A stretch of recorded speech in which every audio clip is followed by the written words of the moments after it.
30 сентября – день, посвященный знаменательному событию – вхождению в состав Российской Федерации, Донецкой и Луганской народных республик, Запорожской и Херсонской областей. Собравшиеся в зале волонтеры решили заранее встретить День единства, солидарности и признания исторической справедливости. На мероприятие пригласили участника специальной военной операции, ветерана, который поделился своими воспоминаниями и опытом с волонтерами, активно поддерживающими жителей новых российских регионов. Пока существует нацизм, фашизм, конечно, эта спецоперация у нас продолжается в любом случае. И как ветераны СВО, если не скажут обратно, вернуться на ту же территорию, продолжить это дело я смело считаю еще раз.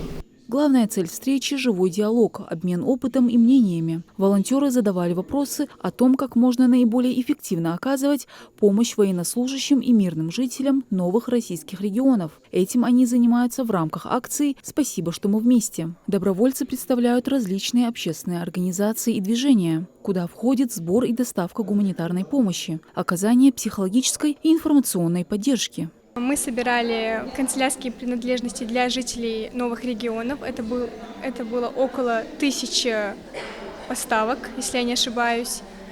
Было очень сложно, потому что это очень муторная работа, которая требует больших усилий, но помощь нуждающимся давала такой толчок, чтобы мы смогли помочь другим.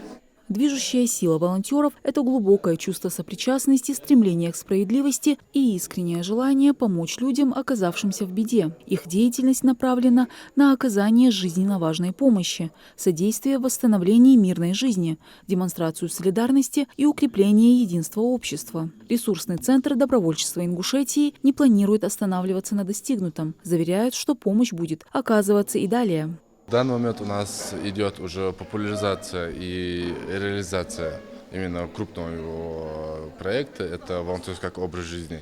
Именно вот этот проект, мы его начинали еще в 2022 году для того, чтобы уже действующие волонтеры могли уже переориентироваться на другие волонтерские направления. У нас волонтерских направлений очень много, такие как волонтеры-медики, волонтеры-экологи, волонтеры культуры, волонтеры победы и так далее. И в основном волонтеры не осведомлены о том, что существуют и другие направления. Также у нас новая акция, не новая акция, а новое направление, это волонтеры СВО. То есть именно вот это направление, тоже хотелось бы немножко в нашем регионе и развивать, для того, чтобы также волонтеры были готовы помочь жителям, которые оказались в жизни сложной ситуации. День вхождения в состав Российской Федерации новых регионов показал, что жители субъекта, объединившись, готовы оказывать всестороннюю поддержку участникам СВО и жителям новых российских регионов. Акция «Спасибо, что мы вместе» становится символом единства, взаимопомощи и надежды на скорейшее восстановление мирной жизни. Усилия волонтеров, умноженные на поддержку общественности, позволяют сделать жизнь жителей новых территорий лучше, безопаснее и светлее. Мадина Цора, Хасан Евлоев, Магаз 24.